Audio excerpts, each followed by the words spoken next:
Wahai orang yang terkemuka, terangkanlah kepadaku tentang takwil mimpiku itu jika kamu dapat menakwilkan mimpi. Sadaqallahul azim. Wassalamualaikum warahmatullahi wabarakatuh. Warahmatullahi wabarakatuh. Waalaikumsalam warahmatullahi wabarakatuh. Alhamdulillah pembacaan ayat suci Al-Quran tadi ya, semoga bisa menambah ketenangan hati kita dan menambah ibroh kita ya di siang hari ini. Selanjutnya Bapak Ibu semuanya, kita sebelum kita masuk ke acara inti ya, kita akan memutarkan dulu video profil Salimah PD Depok ya. Ya, jadi acara ini diselenggarakan dengan kerjasama Salimah Kota Depok dan komunitas Uang Kemana. Ya, jadi supported by Salimah dan komunitas Uang Kemana ya. Nah, jadi Salimah ini boleh itu Bu, silahkan Bu Rina di share videonya dan profil.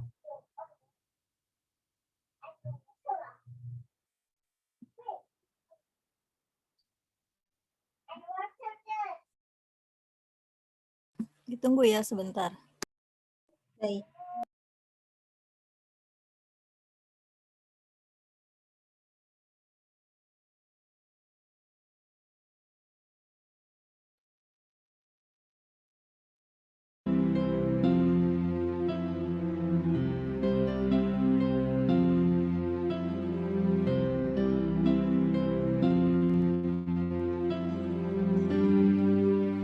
Saya akan membacakan sedikit tentang Selayang Pandang Salimah.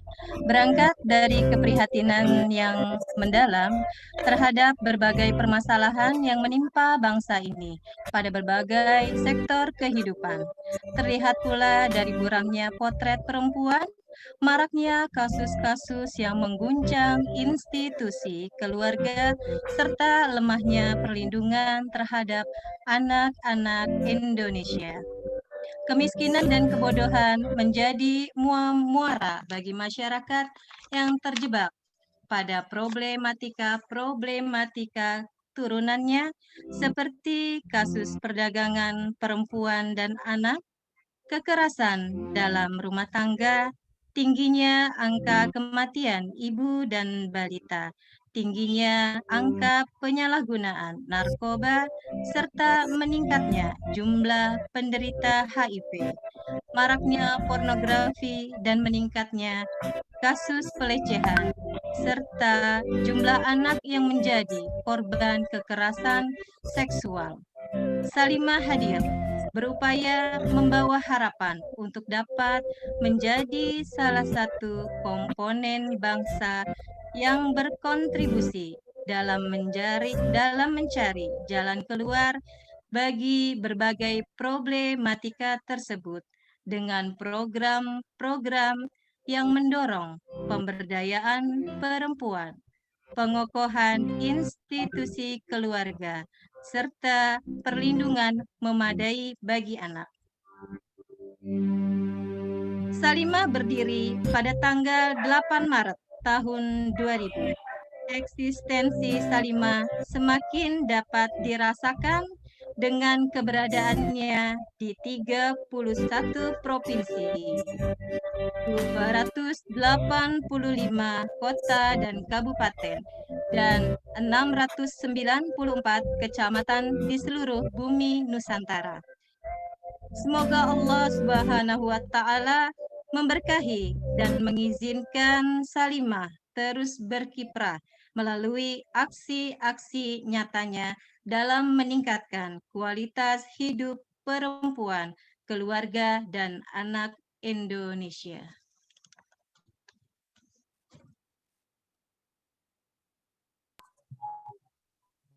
Amin, amin Allah ya rabbal alamin.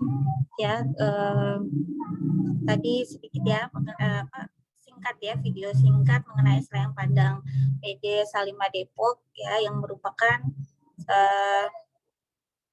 sudah berdiri sejak lama ya dan aktif di dakwah dan masyarakat Ya, salah satunya adalah tadi ya, bisa memberdayakan masyarakat, kemudian bisa memberikan kebermanfaatan ya untuk umat. Nah, semoga Allah mudahkan semuanya. Nah, berikutnya sambutan, ya ini berikut ada mengenai wakaf ya. Program di Salimah juga ada mengenai tradisi berwakaf ya. Berikutnya sambutan dari Ibu Ketua PD Salimah Depok atas nama Ibu Radian Siti Nurani ya.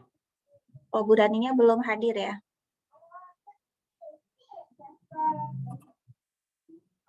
Oke, untuk sambil menunggu Bu Rani, bagaimana Bapak Ibu semuanya? Mungkin beliau masih ada kegiatan lain ya. Jadi kita sambil menunggu atau kita mulai dulu aja Ibu. Gimana Bu?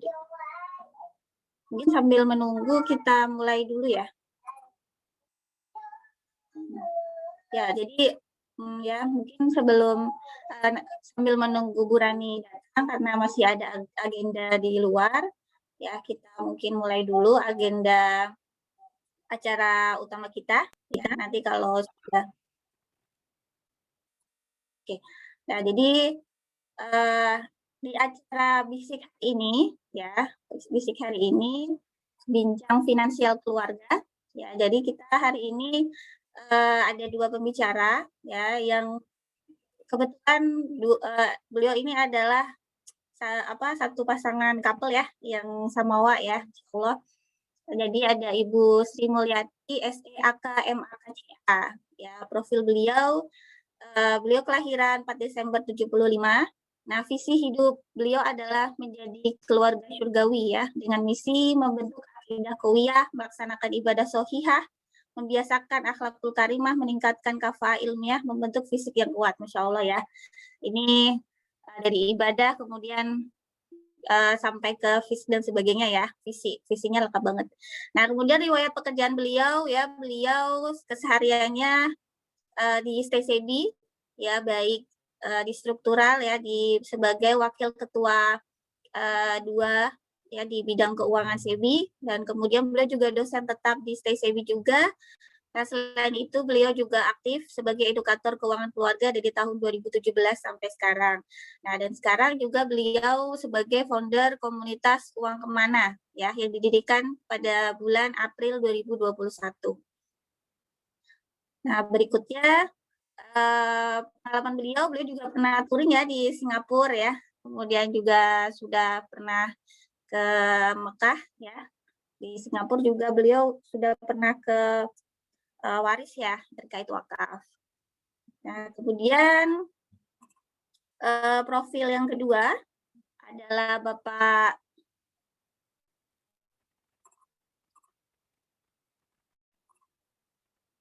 Abdillah ya, Bapak Abdillah MTSPDI.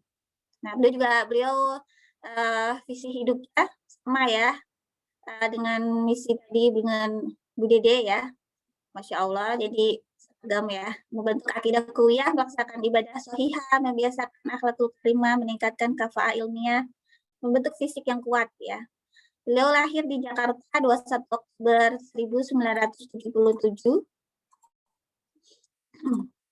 Ya, kemudian aktivitas beliau ya bekerja di Kepala Sub Bagian Tata Kelola Direktorat Pelayanan Haji Luar Negeri ya di Kemenak dari 2016 sampai sekarang. Kemudian Kepala Seksi Pengaduan Masyarakat dan Informasi ya, itu sebelumnya, terus pernah juga sebagai staf bagian organisasi dan tata kelola. Nah, beliau lulusan di Fakultas Tarbiyah jurusan Pendidikan Agama ya di IAI Al-Aqidah, kemudian dari LIPIA juga. Nah, perjalanan ke luar negeri beliau nih udah banyak ya. Pernah di Arab Saudi, kemudian pernah di Turki, Pakistan ya. Udah bolak-balik ke Arab Saudi. Nah, ini 2 profil pembicara kita ya di acara siang ini. Nah, jadi bincang kita hari ini temanya itu adalah bagi-bagi THR di masa krisis ya. Ibu-ibu bapak semuanya sudah dapat THR ya. Ada yang belum dapat THR? Baik THR dari kantor ya, kalau yang berprofesi di karir, atau udah dapat THR dari suami, atau dari masukan banyak ya dari misalkan berniaga dan sebagainya ya. Nah, sampai bingung, ada bingung nggak nanti ini mau memploting kemana nih THR kita itu ya. Jadi biasanya kalau teman saya juga ada yang bilang dia nggak dapat THR sih, tapi memang usahanya itu bisa sampai omsetnya 2-3 kali lipat ya. Tapi setelah lebaran itu yang 3 kali omset dari biasanya ternyata tiba-tiba nggak ada gitu ya. Habis kemana itu uangnya ya, gitu, seperti itu. Jadi kita perlu melakukan perencanaan ya, seperti apa THR kita, kemudian penghasilan kita yang di masa sekarang ini ya, di masa pandemi apalagi ya, seperti itu. Nah, kita harus membuat sebuah planning ya, seperti itu. Nah, dari Bapak Ibu ini coba saya ini ya, kira-kira kita kalau sekarang kan kita masanya di masa milenial ya, kita kenal ada Gen Y, Z, sama Alpha. Ini bayangkan masuk ke gen apa ini ya? Ada yang tahu Gen Y itu mulai dari tahun berapa? Kelahiran berapa? Ada yang bisa jawab, Bapak Ibu? Bapak Ibu atau kakak-kakak, ini ada yang paling muda nggak?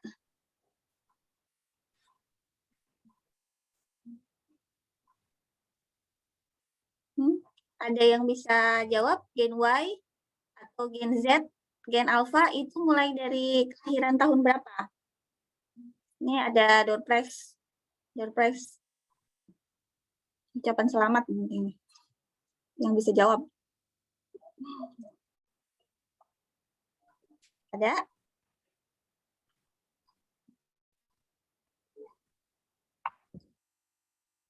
Ya mungkin lagi pada ini ya, searching atau apa ini, atau mungkin pada malu ya. Jadi kita sekarang ini di masa ada 3 generasi ya, Gen Y, Gen Z, kemudian Gen Alpha ya. Nah, di sini Gen Y sebagian besar ya, kemungkinan ini masuk ke mayoritas Gen Y ya. Dari tahun 94, dari kelahiran tahun 82 ya, sampai 94. Nah, ini masuk ke generasi Gen Y. Nah, langsung saja ya kita masuk ke pembicara kita. Yang pertama adalah Bu Sri Mulyati. Saya mau mengajukan pertanyaan nih ke Ibu nih ya. Nah, kita mau minta ilmunya nih Bu Dede. Ya, Bu Sri Mulyati ini ya, teman-teman, nama panggilan beliau itu adalah Bu Dede ya. Bu Dede. Jadi nanti kalau saya bilang Bu Dede atau Bu Sri, jangan pada bingung ya, karena beliau nama panggilannya juga biasa disebut Bu Dede ya, Mama Dede. Ya, jadi kaum milenial sekarang ini kan kita mendominasi profilnya itu banyak mendominasi jumlah penduduk Indonesia ini profil penghasilan keluarga Gen Y ini ya, karena kan kita mayoritas masih Gen Y ya, seperti itu. Ini kira-kira yang diindikasikannya bisa mempengaruhi perekonomian bangsa itu seperti apa ya, Ibu? Jadi sejauh mana sih ya kaum milenial ini ya mendominasi jumlah penduduk ya sampai ke perekonomian bangsa gitu. Iya.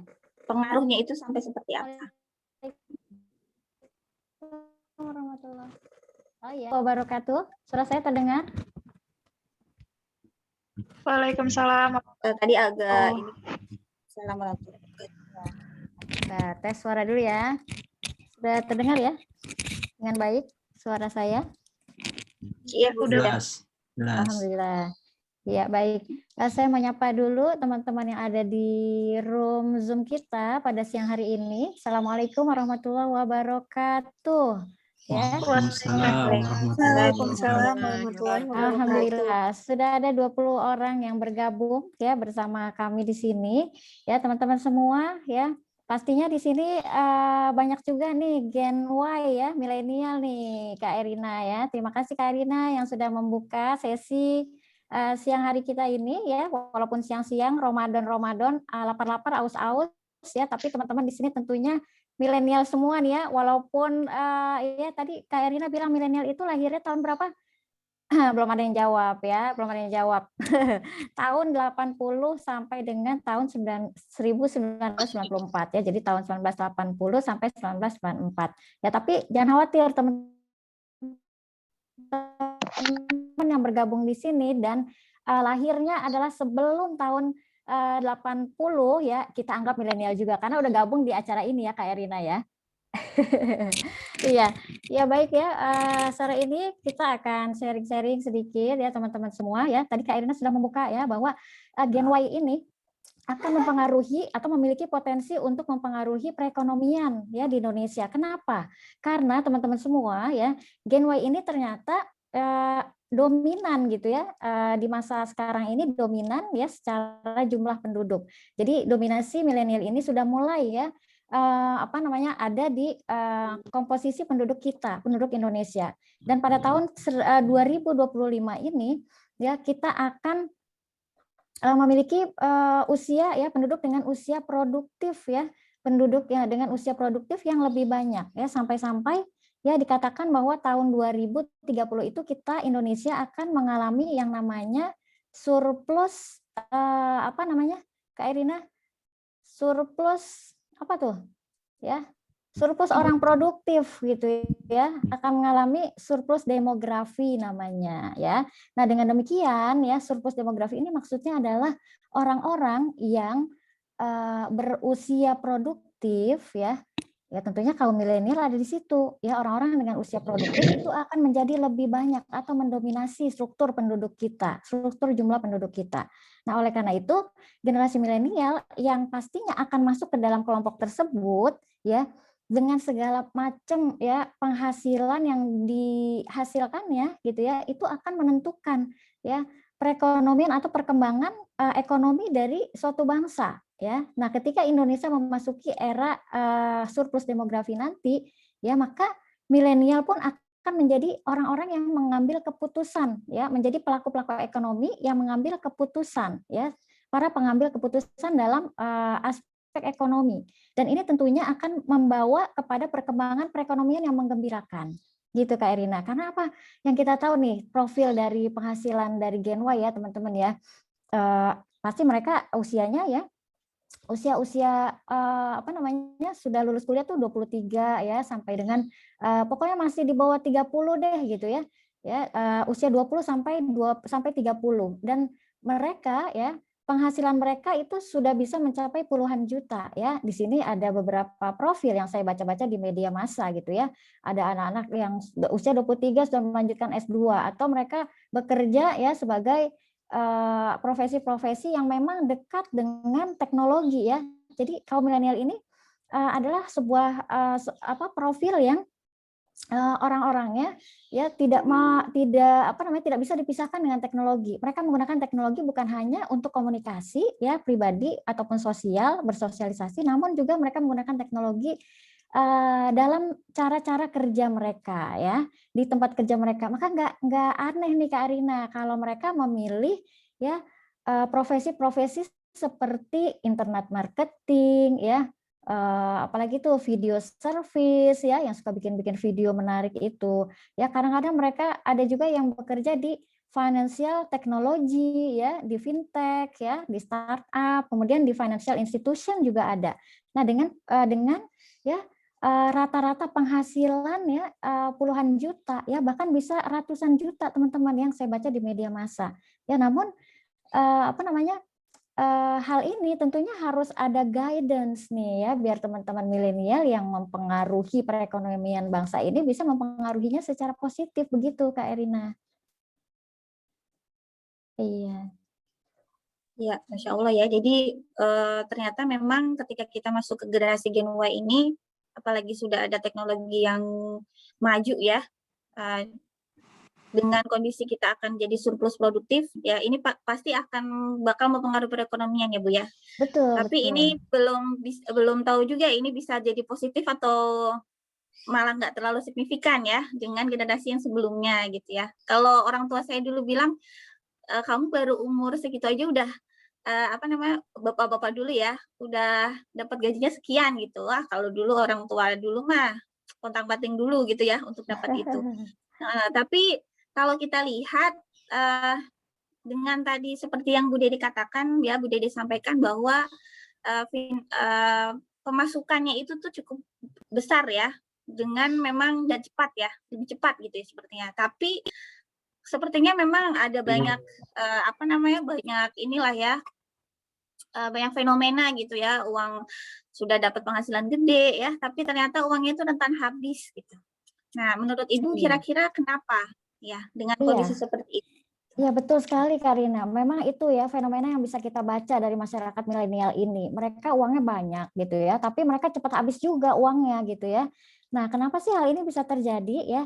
Nah, teman-teman, milenial itu kan tadi ya akrab dengan teknologi dan mereka menjadikan medsos itu sebagai tempat gaul mereka. Ya sehingga tidak heran kalau referensi keputusan-keputusan keuangan mereka ya itu juga berasal dari isu-isu yang berkembang di medsos gitu Kak Erina.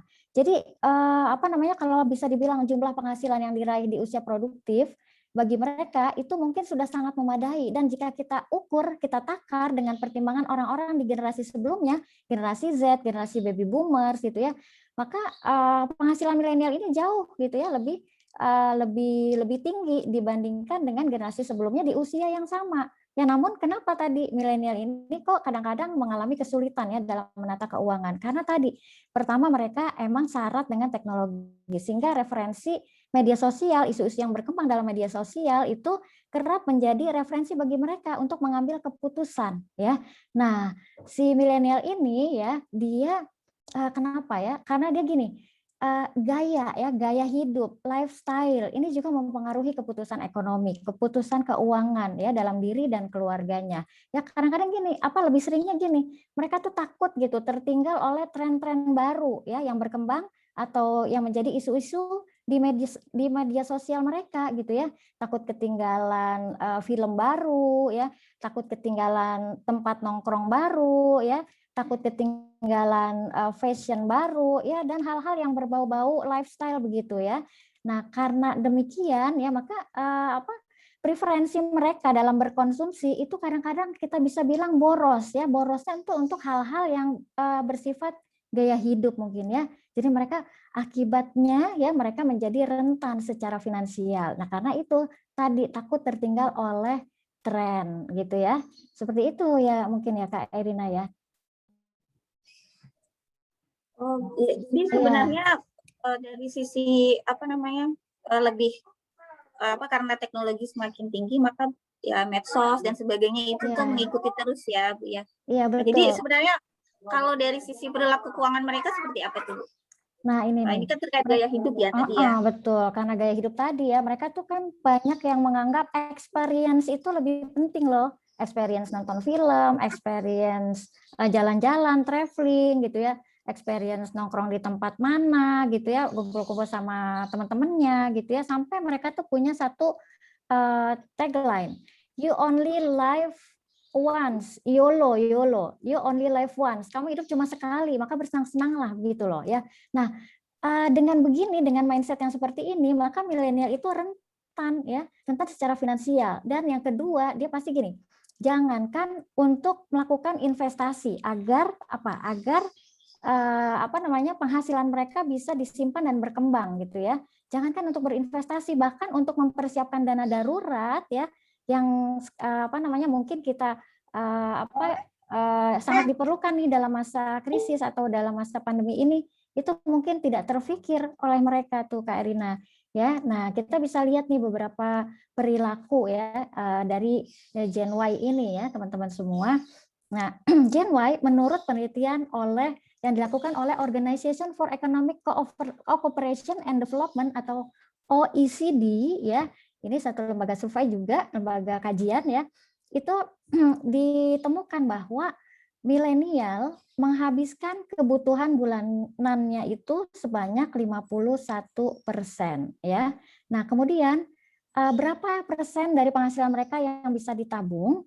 Ternyata hanya 10,7% nih Kak Erina yang bisa tabung oleh mereka. Nah, selanjutnya kita nggak tahu dia tuh yang 38% lari kemana. Ya, makanya milenial itu kadang udah terima duit, tapi dia bingung pas tengah bulan gitu ya.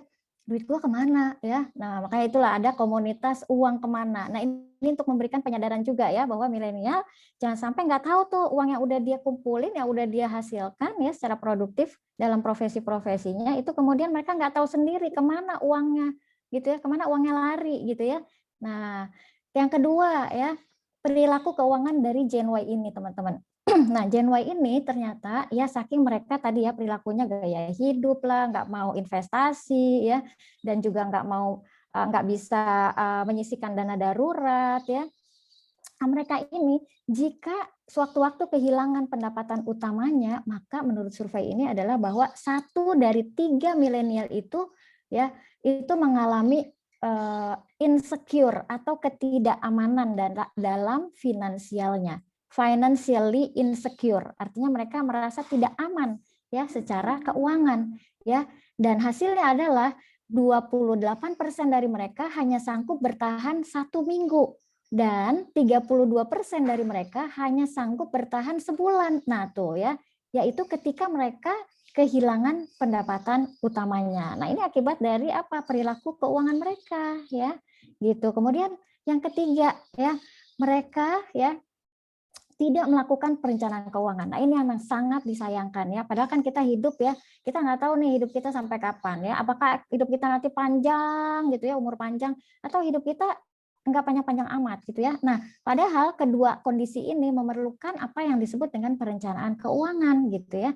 Nah, dan menurut survei juga ya bahwa hanya 6% masyarakat yang memiliki dana pensiun nih. Nah, dana pensiun ini kan penting banget ya Kak Rina ya.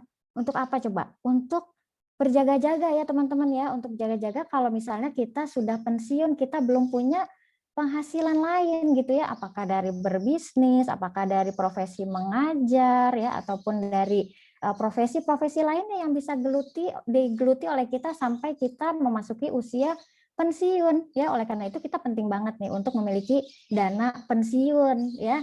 Nah, karena hanya sedikit dari masyarakat kita yang berkesadaran untuk memiliki dana pensiun ya, maka selebihnya itu orang-orang yang tidak memiliki ya perencanaan dana pensiun mereka itu bisa jadi mereka menggantungkan ya hidupnya di masa pensiun kepada siapa? Kepada ahli warisnya gitu, kepada anak-anaknya ya. Sehingga jadilah anak-anak mereka ini yang namanya sandwich generation. Apa itu sandwich generation? Di samping dia menopang hidup dari anak-anaknya, ya, mereka juga harus menanggung hidup dari orang tuanya. Nah, ini akibat apa? Akibat Gen Y yang orang tuanya ini nih tidak berkesadaran gitu ya untuk mempersiapkan perencanaan keuangan mereka hingga masa pensiun. Nah, ini kan bahaya ya, sandwich generation. Emang kita nggak mau ya, bagusnya mah kalau seorang muslim itu ya bisa mandiri secara finansial, tidak menggantungkan ya, walaupun kepada anak sekalipun gitu ya, kita harus bisa memandirikan ekonomi kita, keuangan kita ya, sampai pada kita masa pensiun jika Allah memberikan umur panjang pada kita gitu ya. Nah, baik, di samping yang sudah 3 tadi ya, ini ada lagi nih perilaku keuangan Gen Y ya. Gen Y ini ya baru tahun-tahun kemarin nih setelah kita pandemi ini ya, itu memang ada sebuah generasi milenial ini mulai berpikir untuk investasi. Kenapa? Karena pada masa pandemi itu kan orang-orang nggak bisa menggunakan dana mereka kan untuk jalan-jalan kan, karena PSBB kan ya, nggak bisa makan di resto, nggak bisa traveling, nggak bisa beli baju, karena untuk apa orang kita WFH gitu kan, nggak bisa beli sepatu. Nah, sehingga ada penumpukan uang nih ya di kantong-kantong ya para menaruh uang mereka ya, yang karena tadinya nggak bisa konsumsi seperti itu, nih ada yang berkesadaran juga untuk masuk ke dunia investasi nih Kak Erina. Ini kan adalah sebuah investasi yang juga bisa kita lakukan ya, investasi di saham-saham syariah gitu ya. Nah, ini teman-teman, para milenial ini ya, saking mereka memang menjadikan medsos itu, isu-isu di medsos itu menjadi sarana mereka untuk mengambil keputusan atau referensi mereka untuk mengambil keputusan, ya maka dalam berinvestasi pun mereka terpengaruh juga ya dengan referensi-referensi yang berasal dari para influencer nih sesama mereka. Milenial itu kan dekat dengan influencer ya, bahkan mereka memang hobi juga untuk menjadi influencer ya. Nah, ini kadang-kadang ya perilaku seperti ini itu nggak tepat juga gitu loh ya. Misalnya ada Raffi Ahmad gitu ya yang menjadi influencer ya, masuk ke investasi saham. Kemudian dia pom-pom gitu judulnya ya, untuk beli saham A, saham B, saham C gitu ya. Nah, padahal teman-teman semua referensi-referensi itu tidak terlalu berguna juga buat kita gitu loh. Apalagi yang menyampaikannya itu hanya influencer ya, dia juga mungkin baru belajar juga investasi sahamnya gitu ya. Karena apa?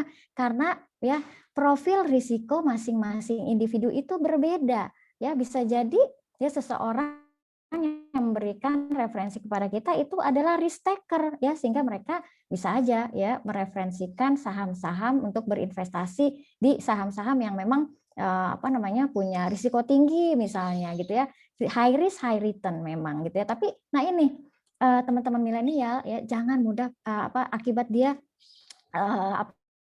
orientasinya pada medsos ya, maka keputusan berinvestasinya juga kadang-kadang itu hanya mengandalkan para influencer untuk mengambil keputusan investasi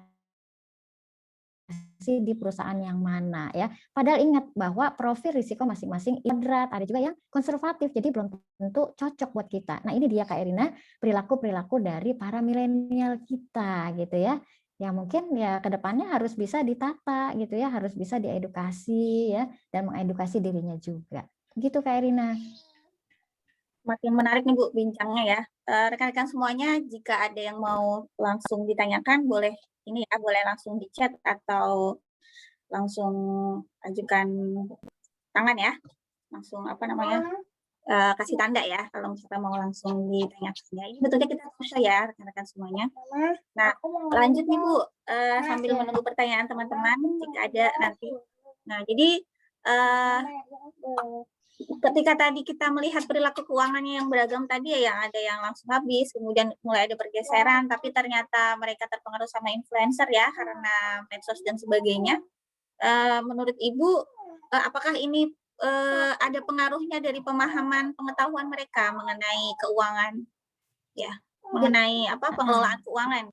Iya, benar sekali Kak Erina ya, memang betul ya bahwa Gen Y ini gitu ya, secara umum memang belum memiliki pemahaman ya tentang keuangan yang cukup baik ya. Jadi dari survei OJK tahun 2020 nih gitu ya Kak Erina, bahwa kalangan milenial yang berusia antara 18 sampai 25 tahun itu hanya memiliki tingkat pemahaman tentang keuangan atau literasi keuangan itu sebanyak 32%.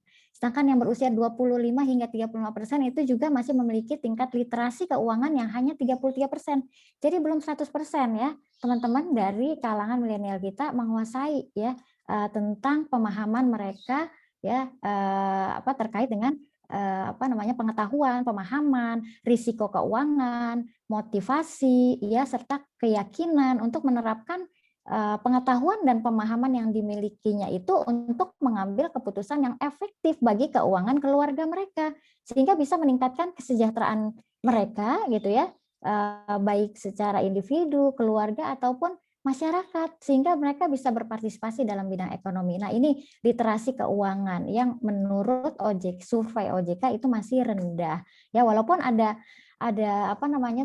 kabar gembira juga sih dari survei ini gitu ya, bahwa dari tahun 2016 ke tahun 2019 ya itu ada peningkatan ya, ada peningkatan tingkat literasi keuangan dari milenial dan juga bukan dari milenial aja, ini dari keseluruhan penduduk kita gitu ya, dan juga ada peningkatan inklusi keuangan ya. Inklusi itu maksudnya sejauh mana ya seseorang itu mengenal atau memiliki akses ya terhadap lembaga keuangan, produk keuangan, dan juga layanan jasa keuangan sesuai dengan kebutuhan dan kemampuan mereka. Nah, lembaga apa? Lembaga perbankan misalnya ya, atau dia tahu lembaga BPRS ya, kalau enggak lembaga perbankan umum ya, lembaga BPRS ya, lembaga keuangan juga, lembaga asuransi gitu ya. Nah, ini juga masih dalam literasi yang minim gitu Kak Erina ya. Jadi antara literasi ya juga inklusi ya. Inklusi ini adalah akses mereka terhadap lembaga-lembaga dan produk layanan keuangan yang ada di negara kita itu masih minim ya. Seperti itu Kak Erina ya. Bahkan ya di antara ya menurut gender nih, menurut gender survei, hasil survei menurut gender itu bahkan perempuan itu lebih rendah lagi literasinya gitu ya, dan tingkat inklusinya daripada laki-laki. Padahal kita tahu ya Kak Erina ya, ketika perempuan sudah menjadi istri ya, perempuan sudah menjadi ibu ya, maka dia harus mengatur keuangan keluarga, betul nggak Kak Erina? Ya, nah ini dia fenomena yang memang ada di kita ya. Juga teman-teman bahwa milenial kita juga ya, atau masyarakat kita pada umumnya juga hanya mengetahui ya atau memiliki akses atau pengetahuan tentang lembaga atau produk atau layanan jasa keuangan tuh hanya perbankan gitu ya. Yang mereka tahu hanya perbankan aja kalau jasa keuangan ya. Mereka nggak tahu tentang lembaga keuangan mikro lainnya. Mereka juga nggak tahu perusahaan atau lembaga asuransi yang menyediakan layanan jasa keuangan juga yang kita perlukan ya. Jadi masih minim gitu Kak Erina gitu. Ya, Bu, benar. Ya, sepakat juga saya mengenai OJK dan sebagainya banyak ya, tapi ternyata izin bertanya. Saya ada yang bertanya. Ya, boleh silakan Pak. Ini siapa, Pak Yamani ya? Ya, terima kasih Ibu Erina, Ibu Sri Mulyati. Mohon maaf. Bapak Yamani. Ya. Assalamualaikum warahmatullahi wabarakatuh. Waalaikumsalam warahmatullahi wabarakatuh.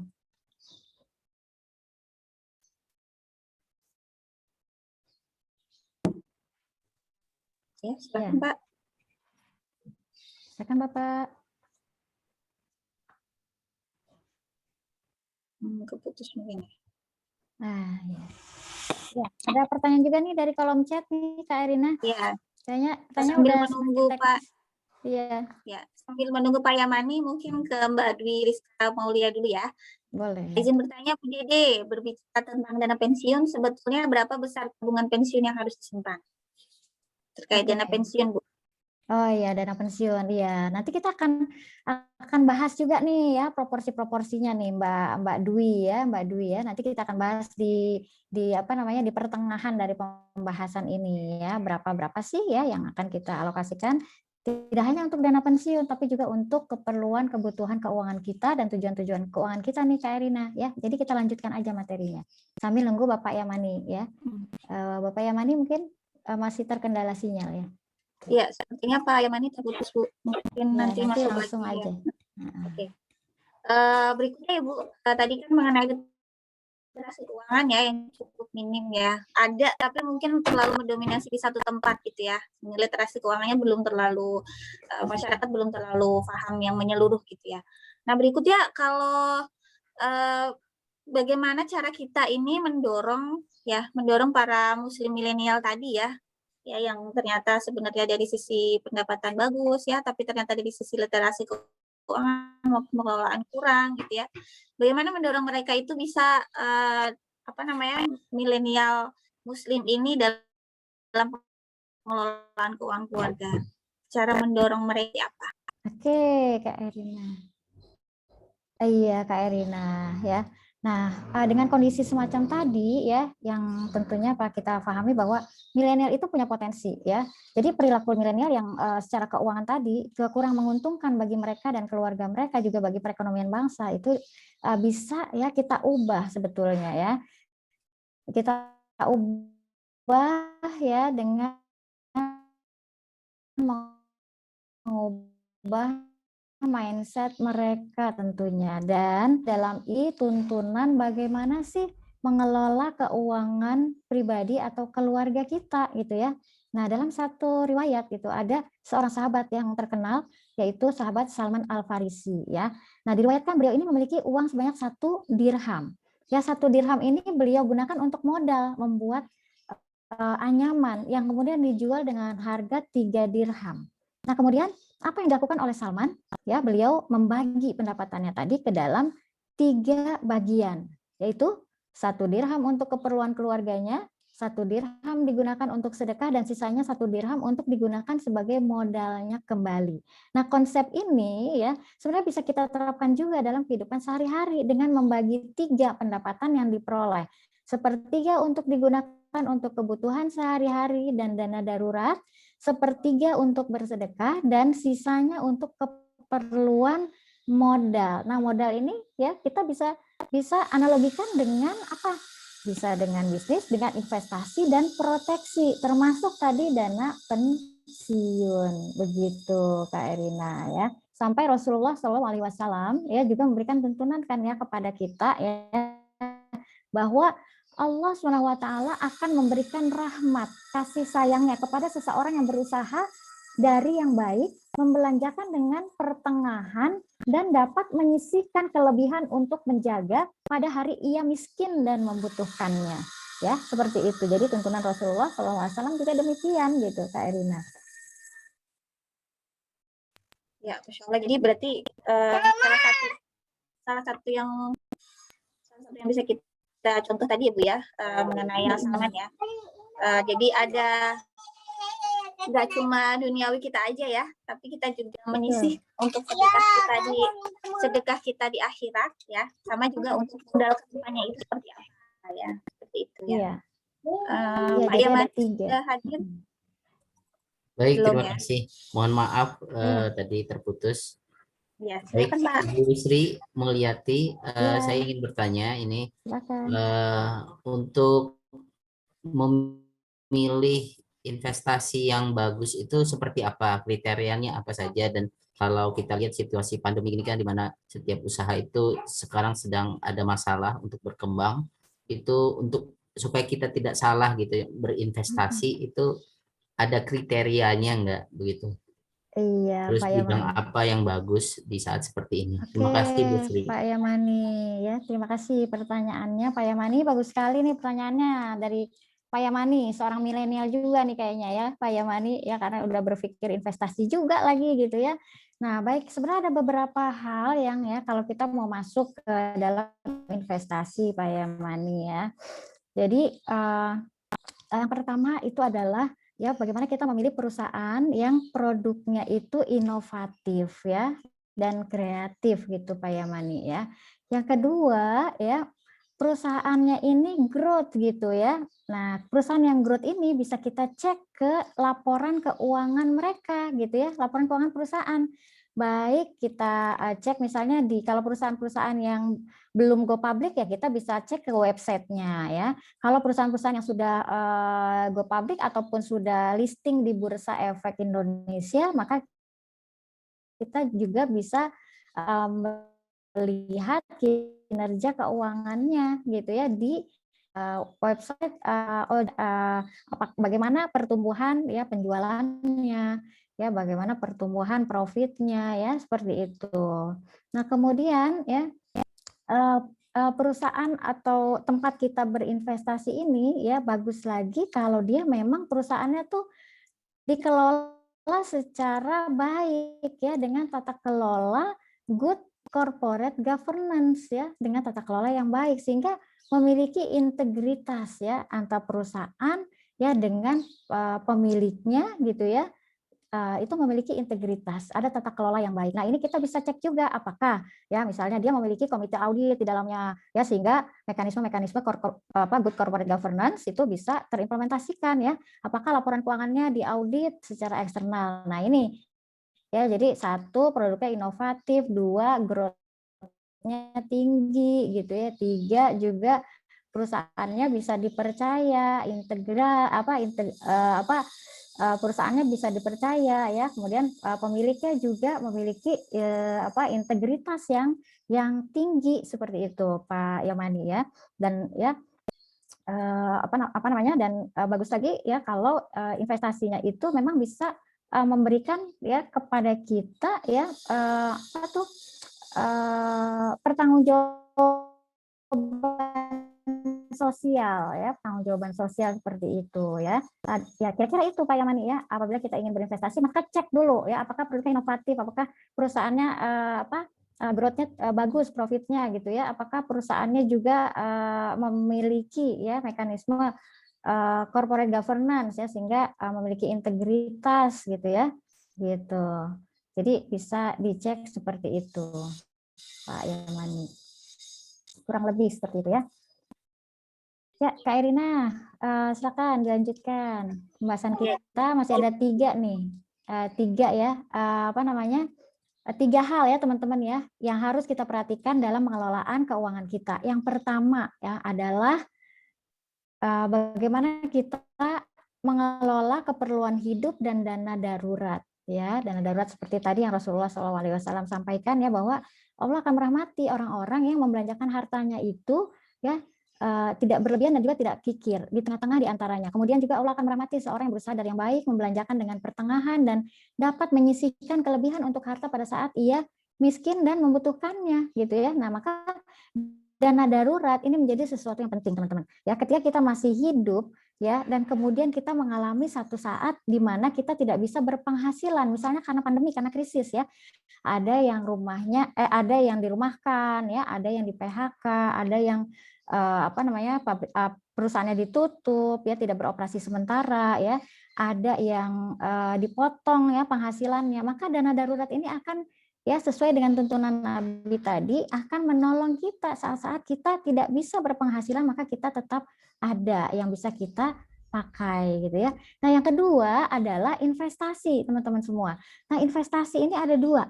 Ada investasi di mana kita masih hidup ya. Nah, maka investasi yang kita lakukan itu disesuaikan dengan kebutuhan atau tujuan keuangan kita. Gitu. Tujuan keuangan kita apa? Misalnya coba teman-teman semua ya, ada Mbak Fenty, ada Mbak Fatia, ada Mbak Hilwa ya, ada Kak Kahla ya. Coba apa aja sih tujuan keuangan teman-teman? Misalnya 2 tahun lagi ya, kalau umroh sudah dibuka, Ka'bah sudah dibuka oleh pemerintah Arab Saudi, saya pengen umroh bersama suami misalnya, seperti itu ya. Coba teman-teman kira-kira punya apa lagi tujuan keuangan ya, misalnya ada yang mau apa lagi nih, coba bisa tulis di kolom chat. 4 tahun lagi punya passive income dari Nyai Aini, tuh keren kan, 4 tahun lagi punya passive income. Apalagi yang bisa kita canangkan sebagai tujuan keuangan kita teman-teman, misalnya sudah punya anak ya, berapa tahun lagi tuh anaknya membutuhkan biaya masuk sekolah atau biaya masuk kuliah yang cukup besar ya, mungkin 5 tahun lagi ya masih banyak lagi. Nah teman-teman, investasi ketika kita masih hidup ya, ini sesuai dengan tujuan keuangan kita. Ada yang pengen umroh, ada yang pengen nyekolahin anak ya, ada yang ingin sekolah juga gitu ya, melanjutkan kuliah, ada yang macam-macam gitu ya, ada yang ingin mempersiapkan dana beli rumah DP ya, ada yang mempersiapkan dana DP mobil kendaraan begitu ya, ada yang ingin namanya tuh memberangkatkan haji bagi kedua orang tuanya mungkin gitu ya. Nah, itu semuanya adalah tujuan-tujuan keuangan kita ya, yang kita bisa arrange, kita atur. Kapan anak pertama aja ya, dari anak pertama misalnya masalah pendidikan. Anak pertama sekarang usianya berapa? Berapa tahun lagi dia akan masuk SD ya? Berapa tahun lagi akan masuk kuliah, jangka pendek, jangka panjang. Nah, itu ya. Kemudian apalagi selain itu ya pensiun ya, seperti itu. Itu juga merupakan tujuan keuangan. Kapan kita akan pensiun ya? Seperti itu. Beli ruko ya, ada Mbak Lina ingin beli ruko, berapa tahun lagi Mbak Lina? Beli rukonya yang berapa? Itu yang harga berapa itu harus jelas gitu. Berapa tahun lagi akan dicapai dan berapa dana yang harus disiapkan. Nah, kita punya tuntunannya teman-teman semua di surat Yusuf ayat 43 sampai dengan 49 itu, kisah Nabi Yusuf ini sebetulnya memberikan inspirasi kepada kita bagaimana satu tadi dana darurat. Betul banget ya. Nabi Yusuf mimpi raja ya, bahwa dia melihat apa tadi yang dibacakan oleh Kak Kahla ya, melihat 7 sapi kurus dimakan oleh 7 sapi yang gemuk-gemuk gitu. Ya, kemudian ada 7 bulir yang berwarna hijau, bulir gandum, dan ada 7 bulir yang berwarna yang kering gitu ya. Nah, ini sebuah tuntunan buat kita loh ya, buat kita gitu ya, umat Islam ya, bahwa dana darurat itu penting tadi yang pertama gitu ya. Ya, sehingga takwil raja mimpi raja ini ditakwilkan oleh Nabi Yusuf bahwa kita akan mengalami 7 masa, 7 tahun di mana kita akan manen gitu ya, akan bercocok tanam dan memanen. Kemudian 7 tahun berikutnya kita akan mengalami masa-masa krisis atau paceklik gitu ya. Nah, ini dia dana darurat ya. Nah, kemudian investasi juga bisa diinspirasikan dari ayat ini gitu ya, bahwa aktivitas tadi ya, menanam benih gitu ya, itu adalah upaya untuk meningkatkan pertama produktivitas ya. Namun kita juga tetap menyiapkan pasokan atau stok yang yang harus kita bibit, yang harus kita tanam gitu ya. Artinya uang kita ya, selain harus kita jaga dari risiko keuangan dalam berinvestasi, maka investasi yang kita lakukan juga harus mengalami pertumbuhan gitu ya. Kemudian apalagi selain mengalami pertumbuhan dan pokoknya itu harus safe ya, maka kita juga harus memikirkan distribusinya tadi. Nah, distribusinya ini adalah yang tadi ya, tujuan keuangan kita gitu ya, akan mau ngapain nanti 2 tahun lagi, 3 tahun lagi, 10 tahun lagi ya, buat kita dan keluarga, juga buat masyarakat misalnya ya. Nah, mungkin ada yang ingin membangun sebuah lembaga pendidikan. Nah, itu kan dedikasi kita untuk masyarakat ya. Nah, dari sini kita bisa belajar ada 3 tahapan investasi yang harus disiapkan, yaitu growth ya. Investasi itu harus growth, harus mengembangkan dana kita yang ada. Yang kedua, protection ya. Dalam investasi itu harus memikirkan bahwa dana kita yang kita investasikan itu harus safe dalam investasi, jangan investasi bodong gitu ya. Investasi pada perusahaan yang qualified ya, yang tadi seperti yang Pak Yamani tanyakan gitu ya, karena kita perlu menjaga ya pokoknya. Kemudian distribution, growth, protection, and distribution. Nah, distribusi ini yang akan kita salurkan kemana? Ada yang untuk keperluan anak kita, ada yang kita ya, ada keperluan orang tua kita, ada keperluan masyarakat misalnya tadi dengan membangun lembaga ya, dan lain-lain gitu. Nah, kemudian kita bisa mengambil inspirasi dari Nabi Yusuf ini adalah bahwa kita hendaknya memperhatikan apa yang ditanam, kapan dan bagaimana menanam, kemudian cara memanennya dan cara menikmati hasil panenan tersebut ya. Kemudian setelah memperoleh hasil harus memperhatikan pokok investasi ya, keuntungan yang memuaskan dan juga mudah dijual, mudah dikonversi menjadi cash liquid seperti itu ya, teman-teman ya. Nah, nanti di sesi yang kedua kita akan lebih gamblang lagi nih ya, lebih jelas lagi instrumennya seperti apa kayak gitu-gitu ya. Nah, teman-teman, itu investasi kita di dunia ya, saat umur kita panjang gitu ya. Kan ada 2 kemungkinan teman-teman. Saat usia kita panjang diberikan oleh Allah Subhanahu wa taala, maka jadilah tajir sebelum tuir ya. Benar nggak Kak Erina? Jadilah tajir sebelum tuir. Dengan cara apa? Bukan berarti ya tajir itu memang bisa ini oleh para pengusaha ya, karena 9 dari 10 rezeki itu dari usaha. Tapi jangan salah bahwa karyawan pun itu bisa gitu ya, dengan cara apa? Dengan cara benar mengelola keuangannya ya, jangan dihabisin semua. Ya, itu investasi kita saat kita diberikan umur panjang oleh Allah Subhanahu wa taala ya, tadi termasuk dana pensiun. Yang kedua, saat kita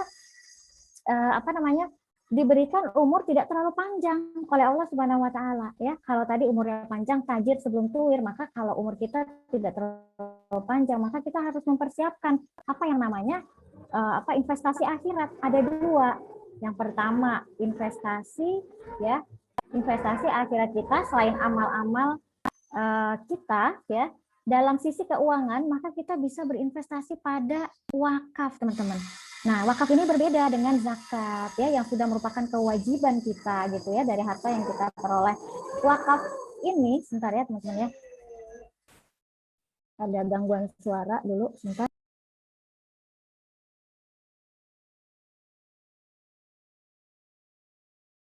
Baik ya, teman-teman semua. Nah, wakaf ya, ini adalah sebuah instrumen investasi kita di akhirat ya, apabila Allah tidak berikan kita umur yang terlalu panjang. Wakaf ini sudah dilakukan sejak zaman Nabi ya, waktu ya membangun Masjid Kuba, beliau mewakafkan tanahnya ya, dan juga Masjid Nabawi. Begitu juga dengan para sahabat. Jadi wakaf ini adalah sebuah perilaku para sahabat ya, perilaku Nabi dan para sahabat. Sahabat Utsman bin Affan mewakafkan sumur untuk dimanfaatkan orang Islam yang sedang menanam pohon kurma. Ya, kemudian Umar bin Khattab memiliki kebun kurma yang sangat luas di Khaybar, dan dia menginvestasikannya untuk investasi akhirat berupa wakaf ya, dia wakafkan kepada Rasulullah ya, dijaga pokoknya, kemudian hasilnya untuk jihad fisabilillah lillah gitu teman-teman ya. Nah, kita ya investasi akhirat ini ya dimotivasi oleh Allah Subhanahu wa taala. Ya. Kamu sekali-kali tidak sampai kepada kebajikan yang sempurna sebelum kamu menafkahkan sebagian dari apa yang kamu cintai ya. Jadi apa yang kita cintai ya, itulah yang bisa merepresentasikan sebuah kebajikan yang ingin kita lakukan ya secara sempurna kepada Allah Subhanahu wa taala, yaitu apabila kita menafkahkan dari ya sebagian, enggak semua. Kalau Abu Bakar ya itu semua. Apa yang kamu tinggalkan untuk keluarga saya, Allah dan Rasulnya, kata Abu Bakar ya. Tapi Rasulullah apa? Tidak mesti semua kok gitu ya. Wakaf itu maksimal hanya sepertiganya ya dari harta yang kita miliki gitu. Jadi hanya sebagian teman-teman ya. Ini adalah wakaf ya. Kemudian ya itu investasi ya, investasi akhirat kita ya. Nah tadi udah ya, dana darurat ya dan keperluan pribadi. Kemudian investasi dunia dan akhirat. Kemudian yang ketiga adalah proteksi ya teman-teman semua. Di perencanaan keuangan keluarga kita ya, soal proteksi ini harus masuk, wajib, kudu, mesti, harus ya. Kenapa? Karena kalau Allah Subhanahu wa taala memanggil kita, coba ada nggak yang pernah membayangkan suatu saat suami kita dipanggil oleh Allah Subhanahu wa taala sebagai penanggung ekonomi keluarga, atau kita pun ya dipanggil oleh Allah Subhanahu wa taala. Kemudian siapa yang meneruskan cita-cita anak-anak kita? Siapa yang meneruskan penanggung kesejahteraan mereka? Nah, ini perintahnya teman-teman. Larangannya adalah di surat An-Nisa yang tadi di awal dibacakan, bahwa janganlah kamu ya sekali-kali janganlah meninggalkan keturunan yang lemah ya. Menurut tafsir para ulama, keturunan yang lemah ini adalah dari sisi kesejahteraan teman-teman ya. Dari sisi akidah udah pasti. Tapi ayat ini betul-betul mengkhususkan pada sisi kesejahteraan ya. Jadi kalau kita memasukkan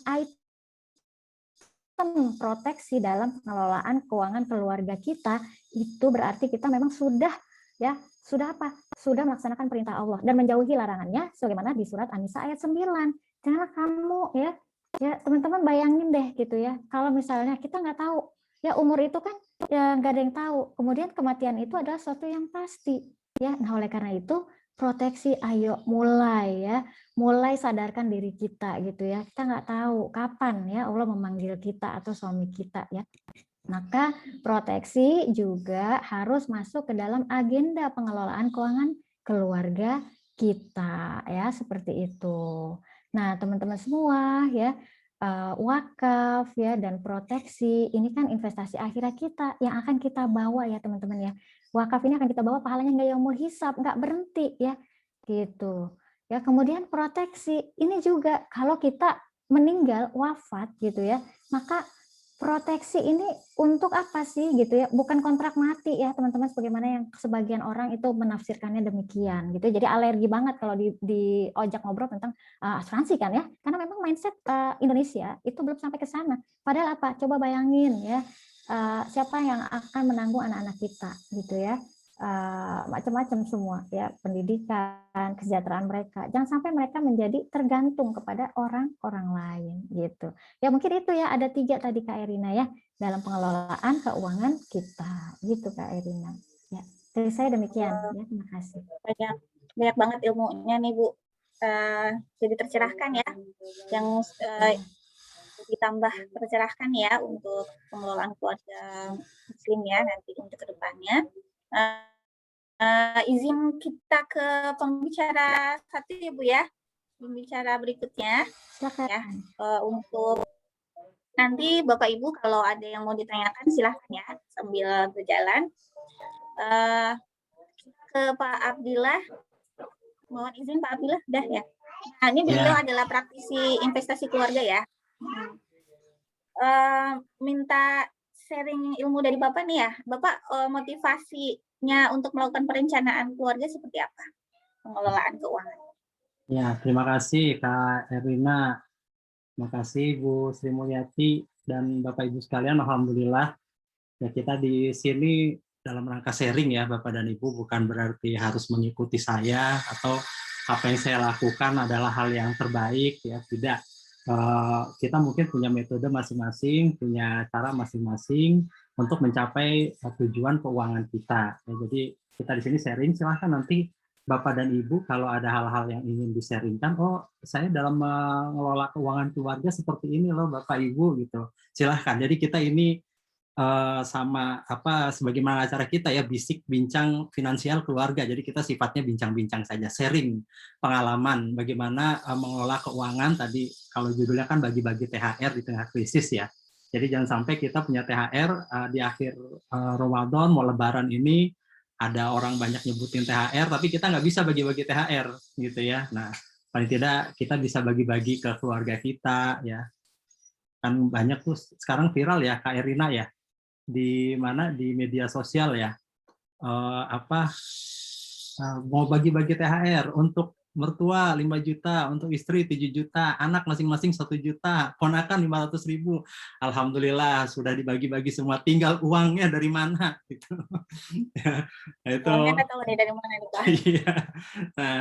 Nah ini bagaimana kita bisa mempersiapkan itu ya, kita sesuai tadi yang disampaikan oleh Bu Sri Mulyati, ini juga guru investasi saya, guru perencana keuangan saya gitu ya di dalam keluarga.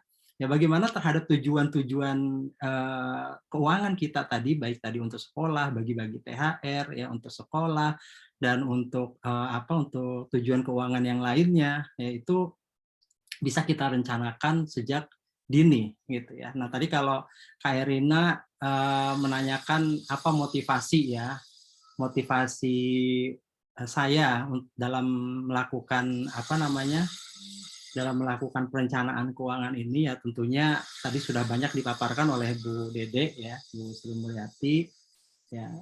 Di antaranya satu prinsip saya itu ada dalam surat Al-Hasyr ayat 18 itu ya. Ya ayyuhalladzina amanu taqullaha wal tanzur nafsum ma qaddamat ligod. Ya, wattaqullaha innallaha khabirum bima ta'malun. Ya. Wahai orang-orang yang beriman, bertakwalah kepada Allah dan hendaklah setiap diri memperhatikan apa yang telah diperbuatnya untuk hari esok ya, untuk hari akhirat ya. Nah, ini juga keterkaitan dengan doa yang selalu kita baca, Robbana atina fid dunya hasanah wa fil akhirati hasanah wa qina adzabannar. Ya, jadi ada 3 tujuan kehidupan kita dalam doa ini ya. Di antaranya adalah Robbana atina fid dunya hasanah. Yang pertama, kebaikan di dunia. Ya, kebaikan di dunia berarti kan kebaikan dengan segala isinya yang ada di dunia pada saat kita hidup di dunia ini.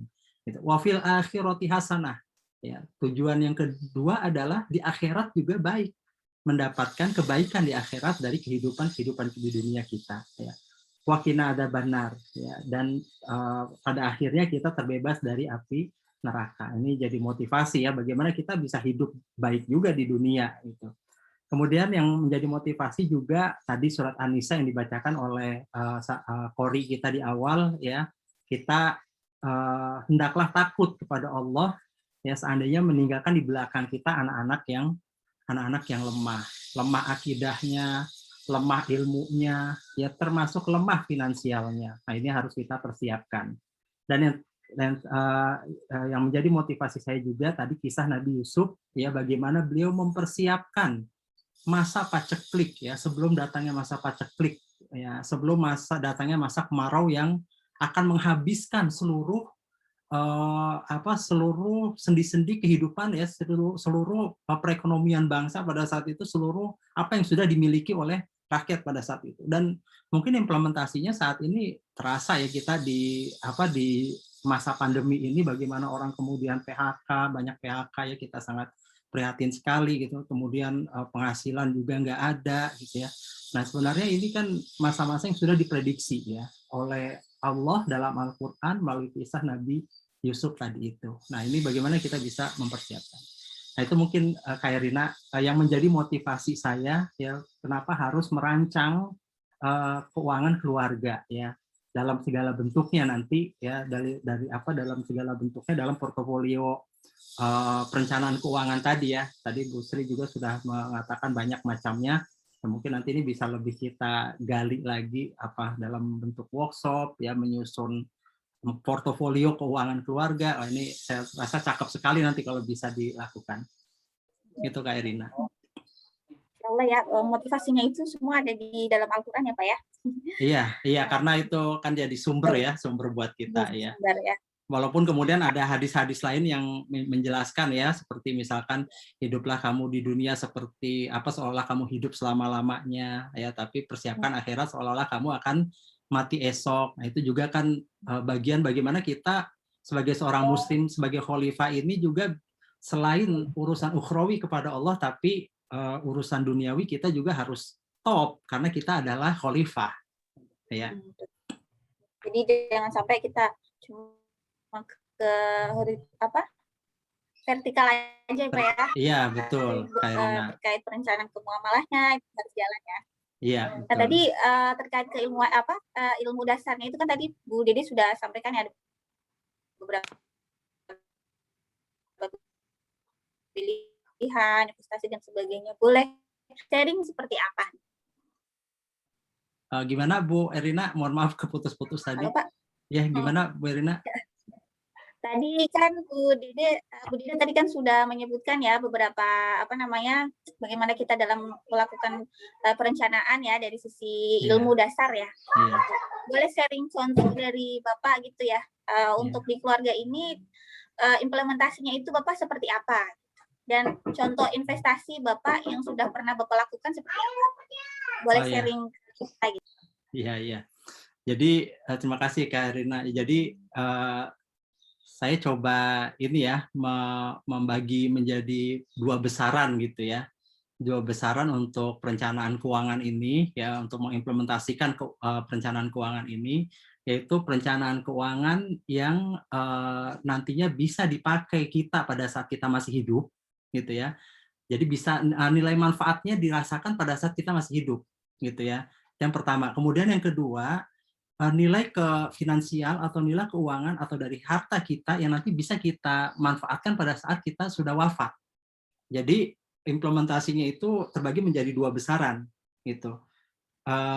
Perencanaan keuangan yang kita rasakan pada saat kita masih hidup dan perencanaan keuangan yang akan bisa kita rasakan pada saat kita wafat gitu ya. Jadi dalam dua kategori besar itu ya, Kak Irena ya. Jadi kalau masih hidup ya seperti misalkan saya harus mempersiapkan dana darurat nih ya. Dana ini nggak boleh dipakai, tapi baru bisa dipakai kalau ada hal-hal yang benar-benar darurat dan urgent ya. Nah ini saya harus mempersiapkan paling tidak 3 sampai 6 bulan dari besaran pengeluaran saya. Jadi misalkan setiap bulannya pengeluaran saya adalah 5 juta, ya berarti kalau 3 bulan atau 6 bulannya berarti ya 5 kali 6 bulan gitu ya. Berarti saya harus mempersiapkan 30 juta untuk dana darurat gitu ya. Nah, ini yang persiapan keuangan pada saat saya masih hidup ya, termasuk juga investasi ya. Nah, tadi sudah dijelaskan investasinya sesuai dengan tujuan keuangan ya. Nah, ini saya coba share sedikit ya terkait dengan investasi. Jadi saya dalam berinvestasi itu prinsipnya ini, Kak Irina dan Bapak dan Ibu sekalian ya, prinsipnya adalah sisihkan, bukan sisahkan. Nah, ini beda-beda tipis ya, katanya ya, sisihkan, bukan sisahkan. Jadi gini Bapak dan Ibu, kalau saya lagi ngajak anak saya atau keluarga makan di luar gitu ya, katakanlah makan di luar, kemudian anak saya beli makanan, kadang kita beli makanan beda-beda ya, beda-beda. Nah, saya pengen merasakan makanan yang dibeli anak saya nih, gitu. Saya mau merasakan makanan yang pengen dibeli anak saya. Nah, saya akan bilang ke gini, begitu dia beli, saya diem, kemudian saya lihat, nanti nih kalau anak saya nggak habis, saya akan makan nih, akan ikut merasakan enaknya makanan tersebut, gitu ya. Nah, ternyata anak saya makan nggak tersisa, habis gitu ya. Saya nggak jadi ngerasain makanan tersebut gitu. Nah, beda kalau saya bilang ke anak saya, ya, saya bilang ke anak saya, Labib, ayah mau makanan Habib, ya, bisa nggak disisihkan untuk ayah. Nah, itu pada saat saya bilang seperti itu, anak saya sebelum mulai memakan makanan tersebut, dia masih menyisihkan sebagian ke piring yang lain untuk saya. Gitu. Nah, itu ya beda antara sisihkan dan sisahkan. Nah, itu begitu pun terhadap keuangan kita, Bapak dan Ibu, Kak Erina ya. terhadap keuangan kita. Kalau kita nih terima uang, baik gaji atau THR saat ini atau yang lainnya, menerima uang gitu. Nah ini kalau kemudian kita gunakan untuk kebutuhan hidup kita, pasti habis. Ya, kalau nanti kalau ada sisa saya baru nabung, atau saya nanti kalau ada sisa saya baru investasi, gitu ya. Ini pasti habis, nggak akan ada sisa, gitu ya.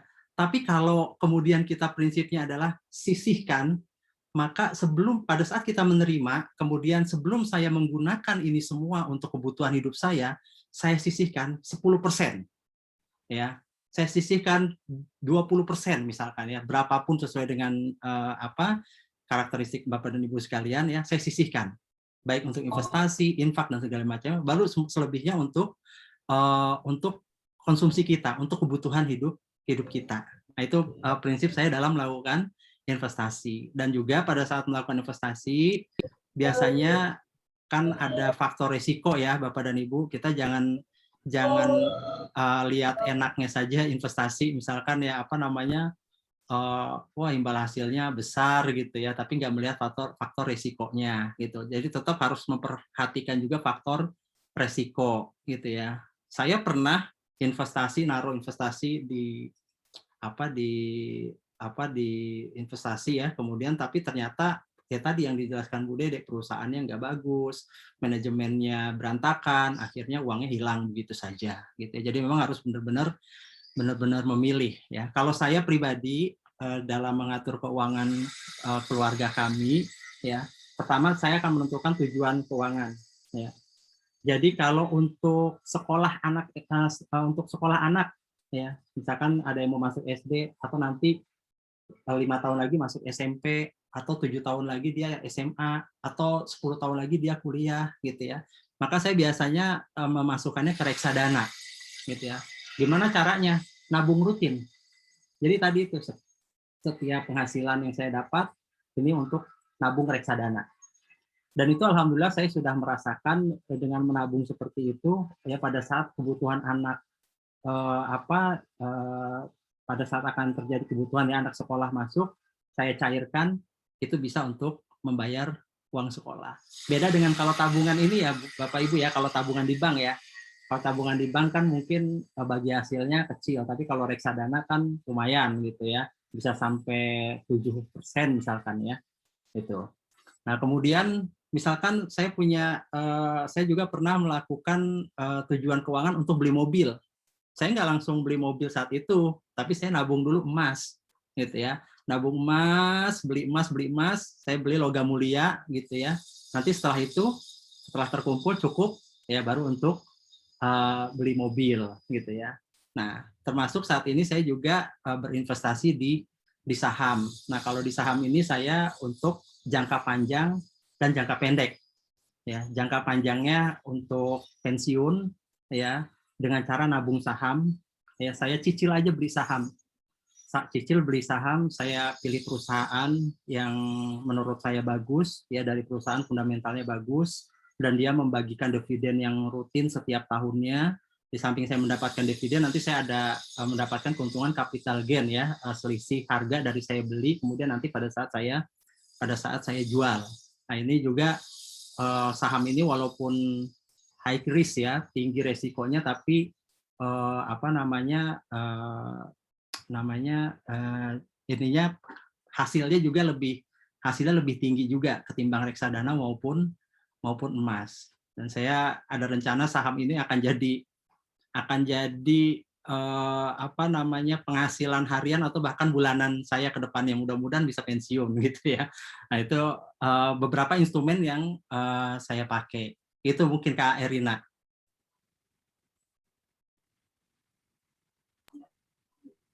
Menarik ya Pak ya. Berarti tadi pilihannya ada reksadana ya, kemudian ada saham ya, terus ada semacam obligasi syariah gitu-gitu ya Pak ya. Itu lebih cepat dicairkan ya Pak? Dari sisi pencairan. Oh ya, baik.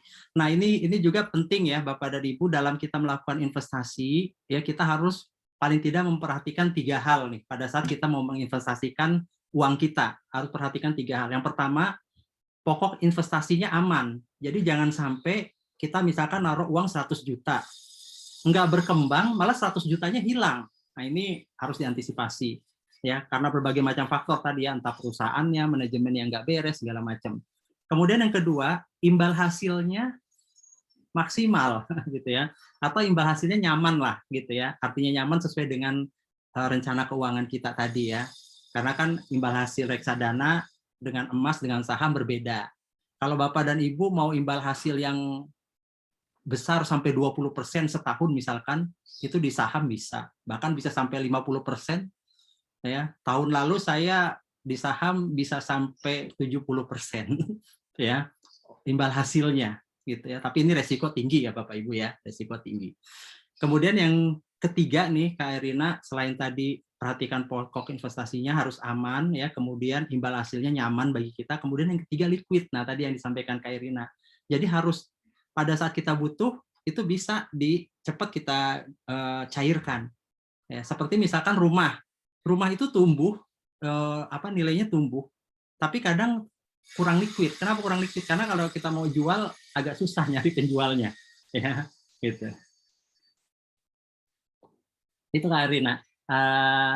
Mungkin ya, itu tadi dunia ya. Tadi kalau untuk investasi akhiratnya, ya tentunya dengan JIS ya, zakat, infak, sedekah yang kita keluarkan, ya termasuk wakaf, ya termasuk wakaf. Kalau kita lihat kan wakaf-wakaf para sahabat itu besar-besar ya. Bahkan tadi ada disampaikan Bu Sri kan ada yang setengah hartanya, Abu Bakar semua hartanya ya. Kalau kita mungkin agak sulit lah ya.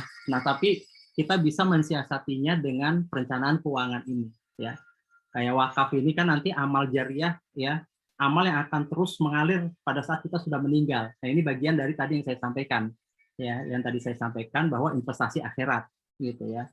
Nah, ini akan terus mengalir kepada kita selama harta wakaf kita itu digunakan, dimanfaatkan oleh orang, maka nggak akan putus-putus pahalanya untuk kita. Selain tadi ya ilmu yang bermanfaat dan doa anak yang soleh. Nah, ini untuk wakaf ini karena saya nggak bisa langsung sepertiga harta saya untuk diwakafkan atau bahkan tadi setengah untuk diwakafkan.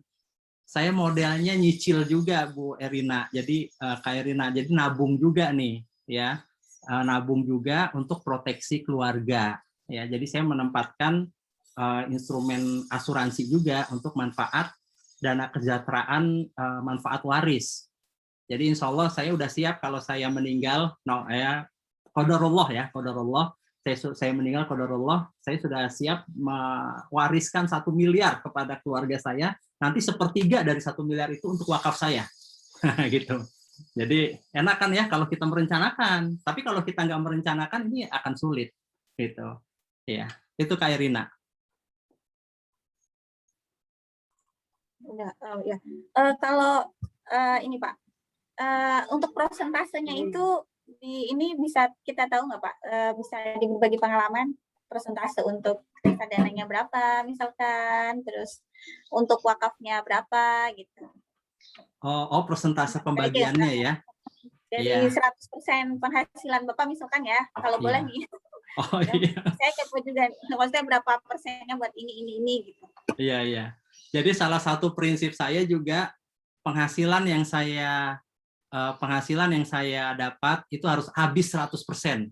Nah, jadi habisin aja Bapak Ibu penghasilan Bapak Ibu, tapi dengan cerdas gitu ya. Harus cerdas menghabiskannya gitu. Nah, jadi habiskan 100%. Nah, tadi kalau pembagiannya berapa gitu ya. Kadang kalau saya fluktuatif sih Kak Irina, tapi tetap ada alokasinya gitu ya, ada alokasinya.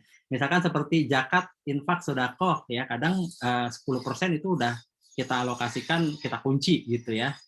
Nah, kemudian 10% untuk proteksi akhirat ya, dengan mempersiapkan untuk ahli waris ya, dengan mempersiapkan wakaf saya gitu ya, wakaf saya dan keluarga gitu. Nah, kadang saya lebih porsinya agak lebih besar sedikit di investasi ya, di investasi bisa 20-30% gitu ya untuk investasi. Dan saya sekarang ini lebih cenderung investasinya masuk kepada saham atau emas ya, tapi masih ada reksadana, masih ada juga. Itu kita bagi-bagi gitu ya. Tapi antara reksadana, saham dan emas porsi saya lebih besar di saham. Mungkin di saham bisa sampai 80% dari alokasi saya, gitu ya. Nanti baru selebihnya itu untuk kebutuhan hidup. Itu Kak Erina. Berarti tadi sekitar 20 buat invest ya Pak ya? 20 Iya. buat invest, 10 buat akhirat ya. Iya. Sisanya itu buat kebutuhan ya. Nah, Iya. itu mungkin Bapak Ibu bisa di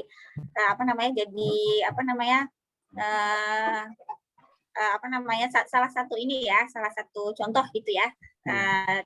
Cara bagi-bagi itu dalam menghabiskan pendapatan atau THR kita itu seperti apa. Iya. Ya. Tapi tadi seperti yang dikatakan Pak Bila, setiap keluarga itu pasti mempunyai bentuk yang berbeda-beda ya, bisa disesuaikan masing-masing. Iya. Nah ini Kak Silahkan Bapak Erina, Ibu yang mau ada pertanyaan. tambahan sedikit Kak Erina, ya boleh. tambahan sedikit. Jadi dalam kita merencanakan keuangan keluarga ini, memang harus ada kerjasama yang baik antara pasangan suami istri, ya bahkan anak-anak, gitu ya. Saya bahkan di keluarga untuk merencanakan seperti ini, saya buat khusus namanya raker keluarga, rapat kerja keluarga, ya. Saya kadang ke ta'awun di puncak, ya, di Sariater, saya bikin acara khusus rutin gitu ya, tahunan misalkan, atau ya kalau nggak tahunan 3 tahun atau 5 tahun sekali untuk mereview gitu. Nah itu disitulah nanti kemudian menghasilkan tadi visi misi keluarga sama kemudian tujuan keuangan kita untuk kemudian kita atur gitu. Ya.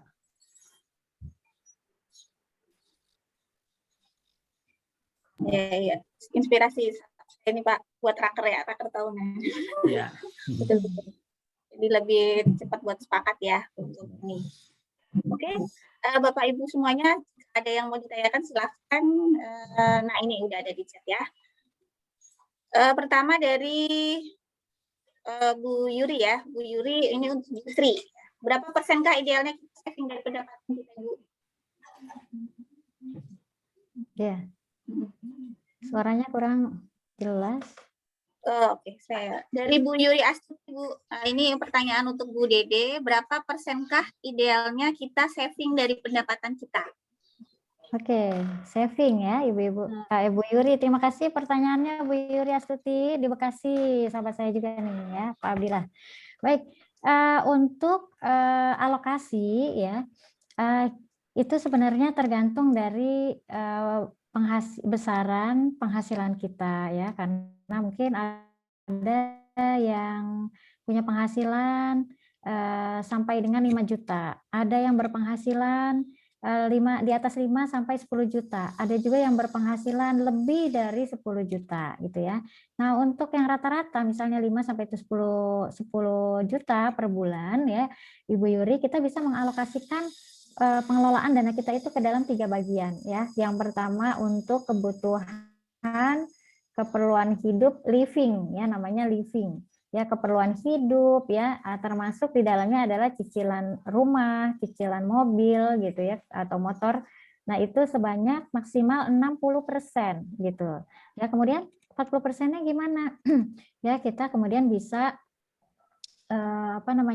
saving itu yaitu tadi untuk investasi ya, juga untuk proteksi ya, itu bisa dialokasikan sebanyak 30%. Misalnya untuk keperluan proteksinya 10 atau 15% ya, kemudian investasinya juga bisa sampai dengan 15%, jadi 30%. 10%-nya kemana? Kita bisa alokasikan untuk dana sosial kita, ya seperti zakat ya. Zakat profesi kan cuma 2,5%, kecil banget gitu ya. Nah, pasti ada zakat ada infak-infak lain gitu ya, atau berwakaf gitu ya, itu bisa dialokasikan sebanyak 10% gitu. Jadi untuk saving, investasi, proteksi itu bisa dialokasikan sebanyak 30% dari penghasilan kita, rata-rata seperti itu Bu Yuri gitu.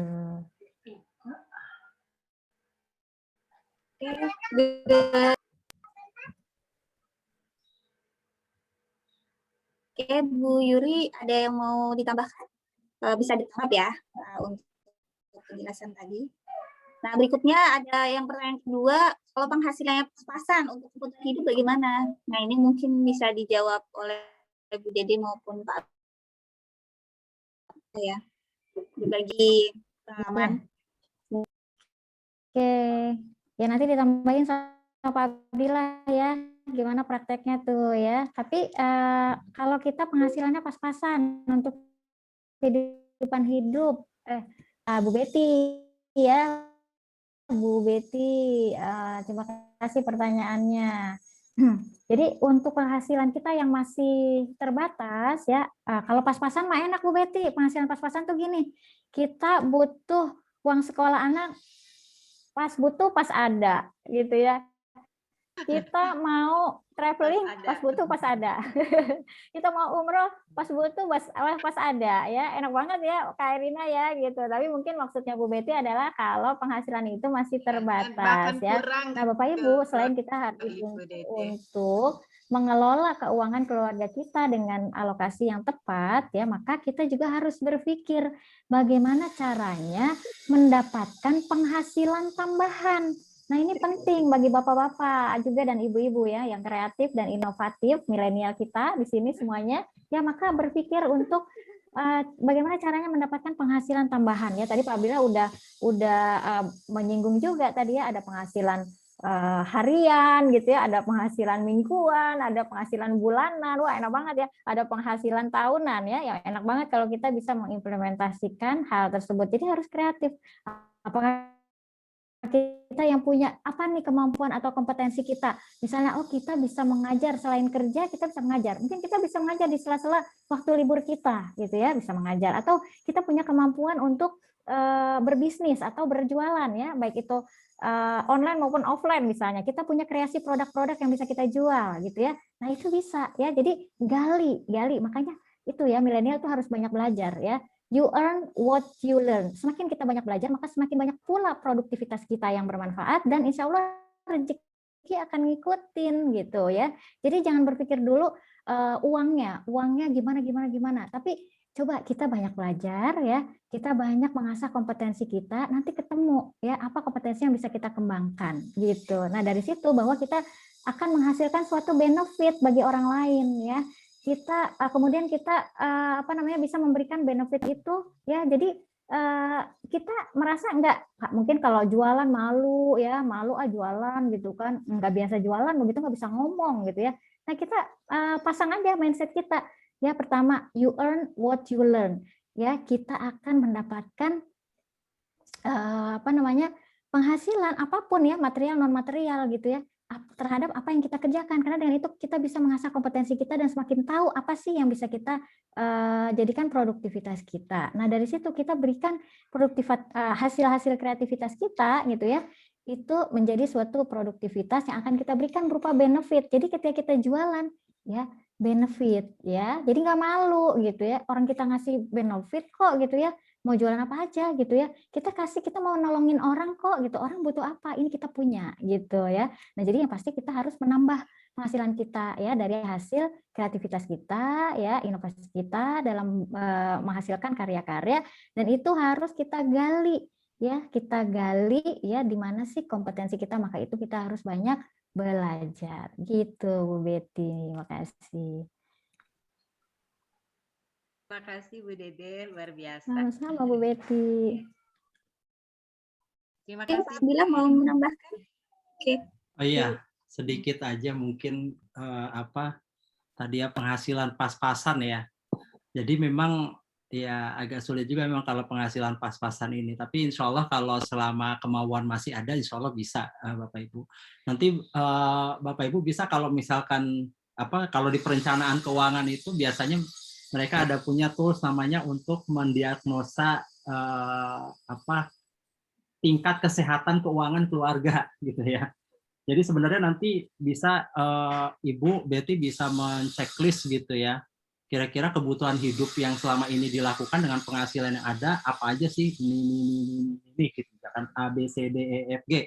Nah nanti Bu Betty bisa juga itu membuat skala prioritas gitu. Ini yang sangat prioritas, ini yang sedang, ini yang rendah, dan ini bahkan yang tidak prioritas. Nah itu nanti yang tidak prioritas itu bisa ditahan dulu keinginannya Bu, ya ditahan dulu keinginannya untuk tidak dilaksanakan.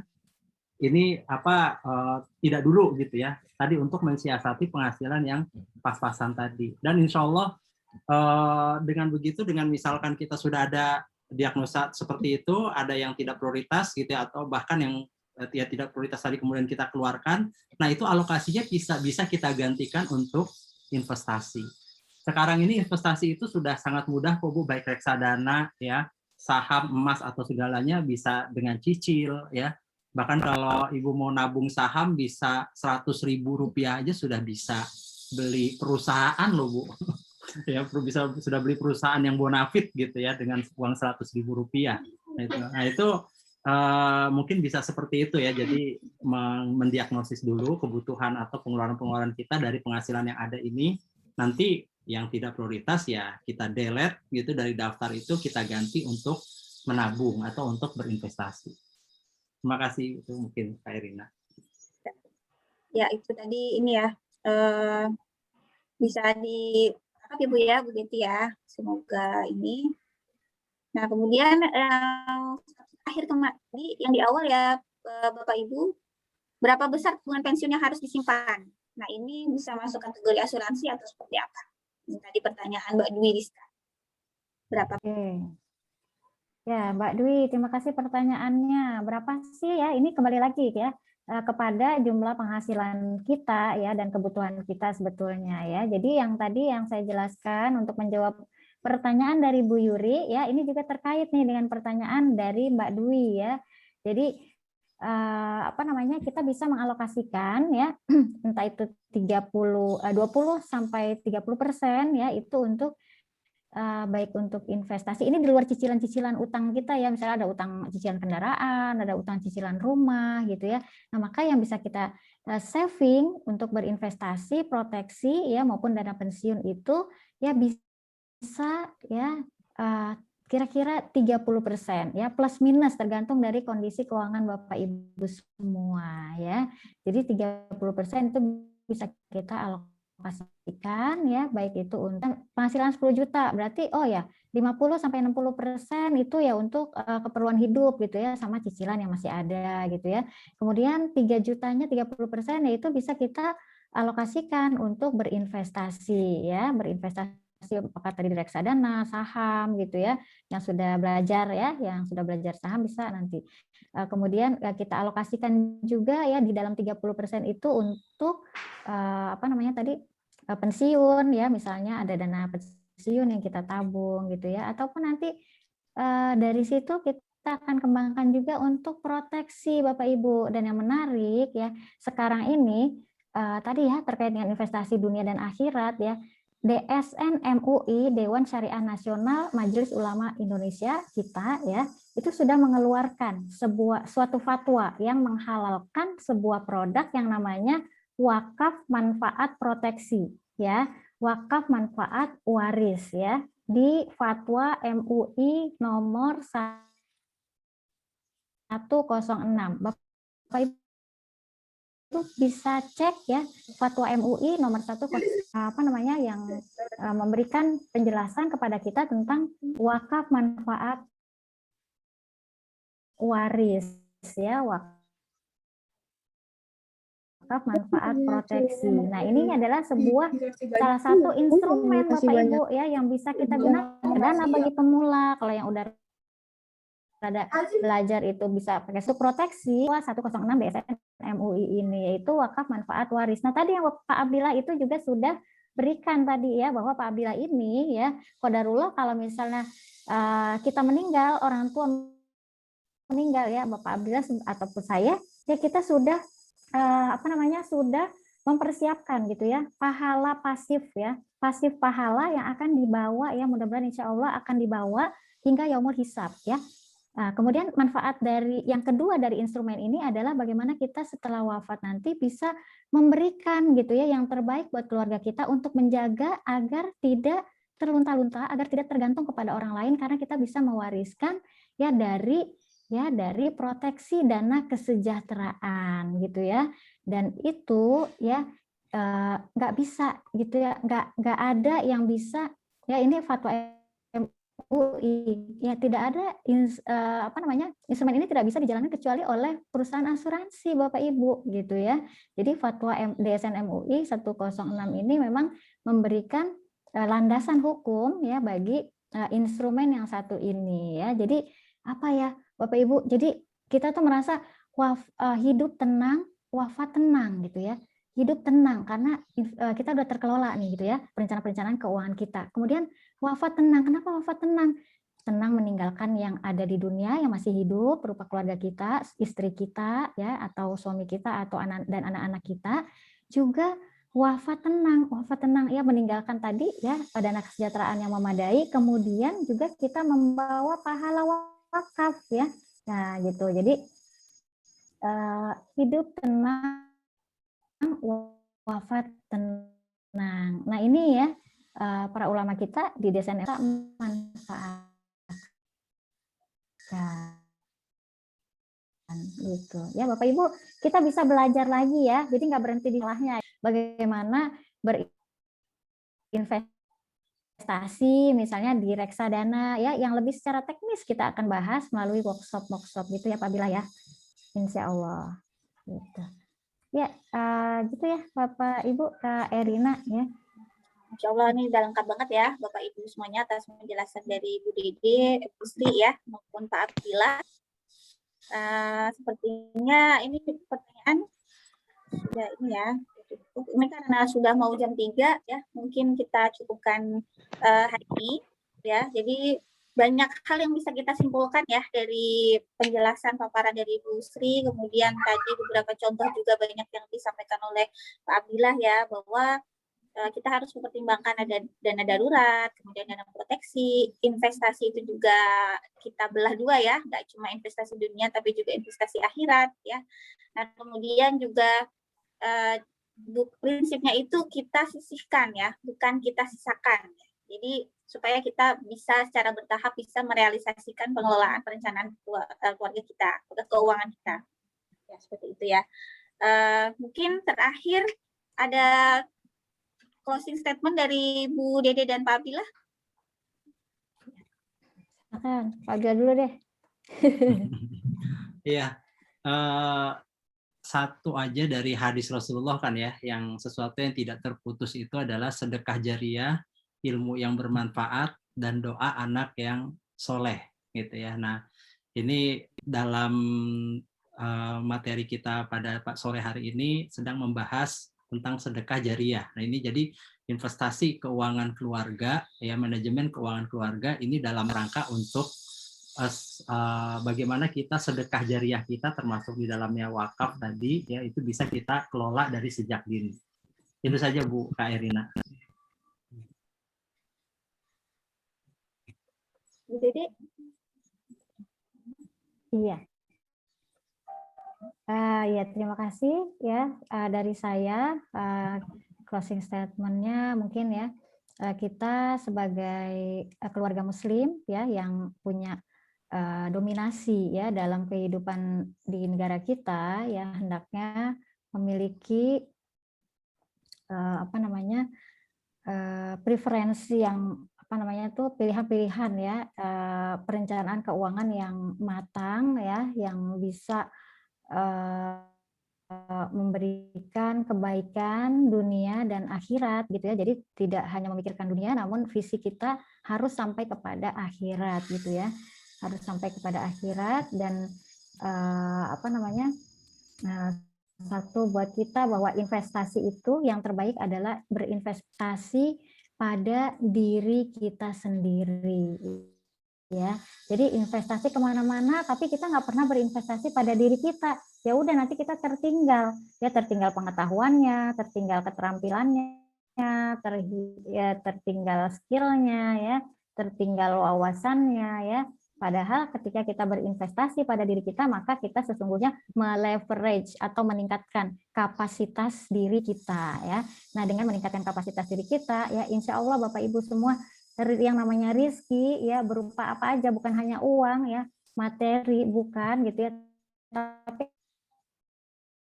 apapun, silaturahim ya, pertemanan yang banyak gitu ya, keberkahan dalam hidup gitu ya, yang kemudian dan yang terpenting adalah ketakwaan kita kepada Allah Subhanahu wa taala gitu. Jadi investasi terbaik ya adalah berinvestasi pada diri kita sendiri ya. Itu kira-kira Kak Irina. Terima kasih. kasih Bu Sri Mulyati dan Pak Abdillah ya atas ilmunya hari ini, ilmu dan sharing pengalamannya. Sebelum kami tutup, kami mau menyampaikan ya, di Salimah ini ada program Lembaga Wakaf Salimah ya Bapak Ibu. Jika Bapak Ibu tadi ada yang mau berwakaf ya, ada yang mau berwakaf, bisa via Salimah ya. Tadi ada beberapa program, bisa wakafnya bentuk wakaf uang ya, bisa juga dalam bentuknya wakaf wakaf uang bisa, terus kemudian bisa bentuk wakaf aset atau barang juga bisa. Nah, kalau misalkan nggak bentuk banyak ya, pengen wakaf tapi ternyata terbatas ya, bisa juga dengan ini juga ada program Gardu ya, Gerakan 2000 ya Bapak Ibu, wakaf setiap Jumat ya. Setiap Jumat ini Rp2.000. Nah, itu nanti bisa dikolektif kemudian bisa di transfer ke ini ya sebagai wakaf ya, sebagai wakaf di Salimah. Seperti itu. Nah, dan mohon Bapak Ibu yang belum mengisi presensi ya, mohon diisi ya. Nah, kemudian yang mumpung masih puasa ini ya, kita memperbanyak amalan ya, amalan sedekah dan sebagainya ya, bisa siapkan donasi terbaik ya di kolom chat yang sudah saya share.